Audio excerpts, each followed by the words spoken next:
8 लाख तक के इनकम की छूट थी। उसके पहले ये अड़चनें थी, मकान जायदाद जमीन जायदाद वो खत्म करी, अभी हम लोगों ने खत्म कर दिया है। तो उनका भी SC ST OBC के आयु सीमा में भी और फीस के अंदर भी छूट मिलेगी। ये बड़ा फैसला भी हमने किया। अलग से कृषि बजट की घोषणा से किसानों को साधने की कोशिश। तीनों उपचुनाव में सहाड़ा, राजसमंद और सुजानगढ़ में जनता इनको सबक सिखाए, इनके घमंड का मुंह तोड़कर जवाब दे और राजस्थान की सरकार के साथ खड़ी होकर बीजेपी के षड्यंत्र को हराए। मुझे पक्की उम्मीद है कि बीजेपी का तीनों चुनाव में सफाया हो जाएगा और तीनों जगह कांग्रेस भारी बहुमत से जीत कर आएगी। राज्य बजट में सीएम गहलोत ने 943 घोषणाएं कर सबको चौंकाया था। सरकार की उपलब्धियों को कांग्रेस बता रही है फील्ड में।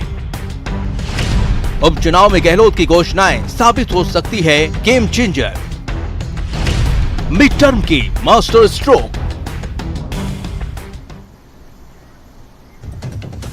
नमस्कार, बहुत स्वागत है आपका। प्राइम डिबेट देख रहे हैं आप, आपके साथ में जेपी शर्मा। पिछले साल कोविड मैनेजमेंट में वाहवाही लूटने के बाद अब अपनी मिड टर्म के करीब पहुंच चुकी सरकार की नजर स्वाभाविक रूप से इस पर है कि 2023 में वापसी कैसे सुनिश्चित हो। समझा जा सकता है कि बजट में हुई सौगातों की बरसात भी इसी का हिस्सा थी और EWS को राहत देने की बात हो या चिरंजीवी योजना की, MBC आरक्षण की पैरवी हो या आदिवासियों में निवेश को प्रोत्साहन देने के लिए दी गई शिथिलताओं की, ये सभी और ऐसे तमाम दूसरे फैसले 2023 की सियासी जमीन को वोटों के लिहाज से और उपजाऊ बनाएंगे। चुनाव में अभी लंबा वक्त है, इसलिए चुनौती केवल इस रफ्तार पर बने रहने की नहीं होगी बल्कि इसको बढ़ाने की होगी।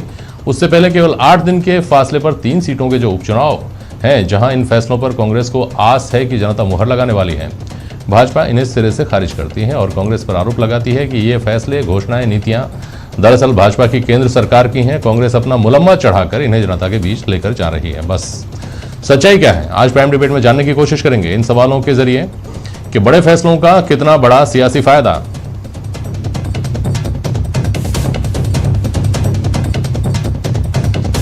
केंद्र की योजनाओं का सियासी लाभ ले उड़ने के आरोप कितने सही।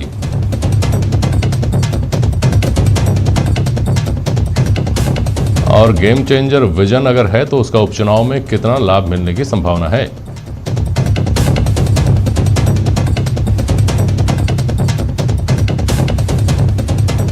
सुनील उदैया हैं हमारे साथ, विप्र महासभा के अध्यक्ष हैं, प्रदेशाध्यक्ष। पंकज जोशी जी भारतीय जनता पार्टी से, स्वर्णिम चतुर्वेदी जी कांग्रेस से और ओम सैनी साहब वरिष्ठ पत्रकार हमारे साथ जुड़े हैं। बहुत स्वागत है आप सभी का। पंकज जी, सबसे पहले आपके पास आ रहा हूं। कांग्रेस तो अपनी योजनाओं के बारे में बता ही चुकी है, आप उन्हें कैसे कारगर कदम नहीं मानते हैं, खासतौर पर जिनका अभी जिक्र किया गया, उन बड़ी घोषणाओं की, बड़े ऐलानों की?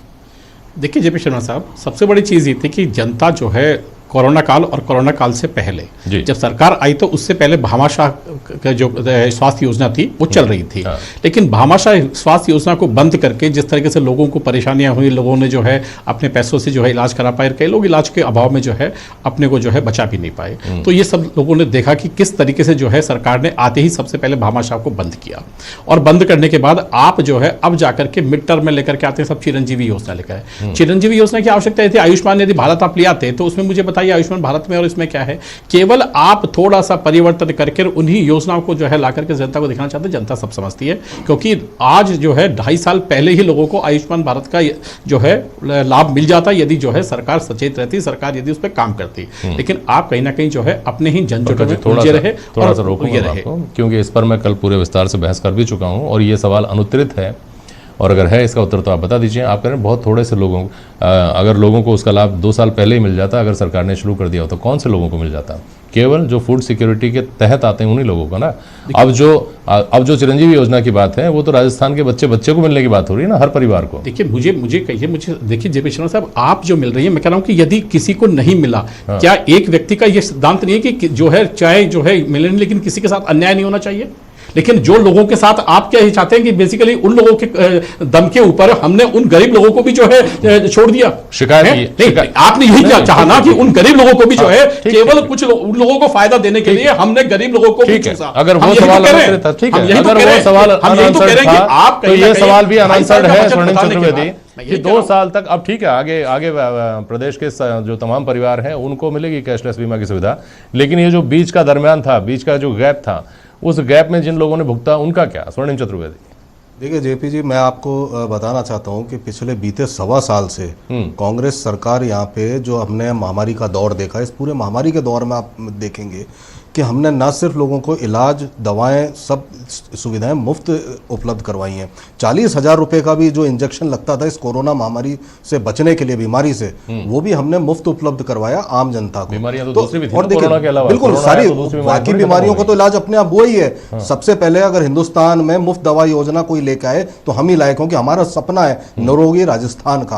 अब मैं पंकज जी जो बात कह रहे थे, इस पे 2 मिनट फैक्ट्स बताना चाहता हूँ। बहुत संक्षेप में, इस पर बहस कर चुका हूं मैं। देखिए, आयुष्मान भारत योजना और इसमें हमारी योजना में फर्क है। हम यहाँ पे 3,500 करोड़ रुपया खर्च कर रहे हैं आम जनता की हेल्थ के लिए। केंद्र सरकार दे रही है, लोगों ने रट लिया, इतनी बार बोला जा चुका है। देखिए, और उसमें आयुष्मान भारत योजना में तो जो अपर लिमिट है वो तो 3.5 लाख की, हम 5 लाख रुपए तक का जो है इलाज मुफ्त कराने की बात कर रहे हैं, बीमा योजना। और इसमें हमने जो अन्य वर्ग जोड़े हैं, चाहे सीमांत किसान हो, चाहे अन्य लोग हो, पूरा राजस्थान का बच्चा इसमें कवर होगा। और देखिए, ये एक जरूरी कदम इसलिए है कि अगर सरकार को कोई योजना लागू करनी है, जनहित में लागू करनी है, तो उसका लाभ सबको मिलना चाहिए। और ये नहीं है कि आप कुछ एक वर्ग के लिए आपने योजना लागू कर दी, बाकी वर्ग उसको क्यों आपने छोड़ दिया? क्यों उनको स्वास्थ्य की या उनको हेल्थ की दरकार नहीं है?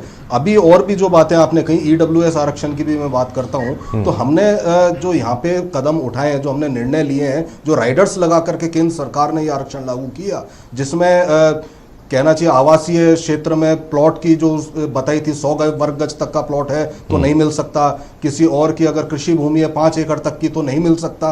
ये सब राइडर्स हमने हटाए क्योंकि ये विसंगतियां थी। और आज हमने अन्य जो आरक्षित वर्ग हैं उनके समान भी उनको जो आयु सीमा में छूट मिलनी चाहिए थी, क्योंकि ये विसंगति उत्पन्न हो रही थी। इसमें देकर के लाभ ही पहुंचा है, इससे जनता को लाभ मिलेगा, अभ्यर्थियों को लाभ मिलेगा और सब लोग लाभ उठा सके। ये कैसे कारगर कदम नहीं होगा पंकज जोशी जी? क्या इसका राजनीतिक लाभ भी अगर कांग्रेस को मिलता है तो क्या गलत है? अगर ऐसा कहा जाता है कि साहब आपने लूला लंगड़ा लाभ दिया था जिसकी मरम्मत करके उन्होंने काम चलाने लायक उसको बनाया है, और कैसे बनाया इन्होंने स्पष्ट किया ही है। जेपी शर्मा साहब, मैं आपको बता दूं, अभी ये कह रहे थे कि मैं कह रहा हूं, आज राष्ट्रीय पत्रिका में क्या छपा, जनवरी से जो है आप देखिए कि जो इंजेक्शन थे, जो बीमारियां हैं, मुझे बताइए कि एक ब्लड प्रेशर वाले आदमी को और एक डायबिटीज वाले आदमी को कितने दिन तक आप बिना दवाई के रख सकते हैं भाई? और कितने टाइम तक रह सकता है वो आदमी? और यदि वो नहीं लगा तो उसके साथ क्या घटनाएं घटेगी? और यदि किसी आदमी को भगवान ना करे कि यदि वो ना ऊपर पहुंचा, ना ये पहुंचा, पैरालिसिस हो गया तो क्या होगा? और मैंने सिर्फ लोगों को देखा है जिन लोगों को जो है दवाइयां नहीं है, और तो और आपने मुफ्त दवाइयों के नाम पर जो है 70% के मानकों को 40% पर मानक लिया है। आपने ये कहा कि अब जाकर के डॉक्टर से पूछते हैं, मैं आपके चैनल के माध्यम से कहना चाहता हूं, मुझे डॉक्टर से कहते हैं कि आप सरकारी दवाइयों के बजाय आप जो है बाहर की दवाइयां लीजिए क्योंकि आप सीरियस बीमारी में फंस जाएंगे। तो मुझे बताइए कि क्या आप जो है क्वालिटी से, मैं क्या कह रहा हूं, आप सुनिए, आप सुनिए ना, मैं आपके बीच में नहीं बोला, मैं कह रहा हूं आपको सुनिए ना, मैं कह रहा हूं क्वालिटी में। अब इन्होंने कहा 3.5 लाख रुपए, सुन जाइए ना, सुन जाइए, आपने दवाइयां बढ़ाई या आपने दवाइयों के मानक कह रहा हूं आपको, आपने क्या बदलाव किया इस योजना में? ये भामाशाह योजना में 3.5 लाख रुपए तक का कोई भी लाभ नहीं, भामाशाह योजना में 3.5 लाख रुपए तक का कोई भी लाभ मुझे बताइए, मुझे बताइए क्या है? और आज आपके चैनल, आपके चैनल से कहना चाहता हूं, अरे सर सुन जाइए ना, 2 मिनट में बता रहा हूं, देखिए या तो मैं इनकी बात नहीं बोला था, जब इनका ये भी बताया, स्वर्णिम सुनिए,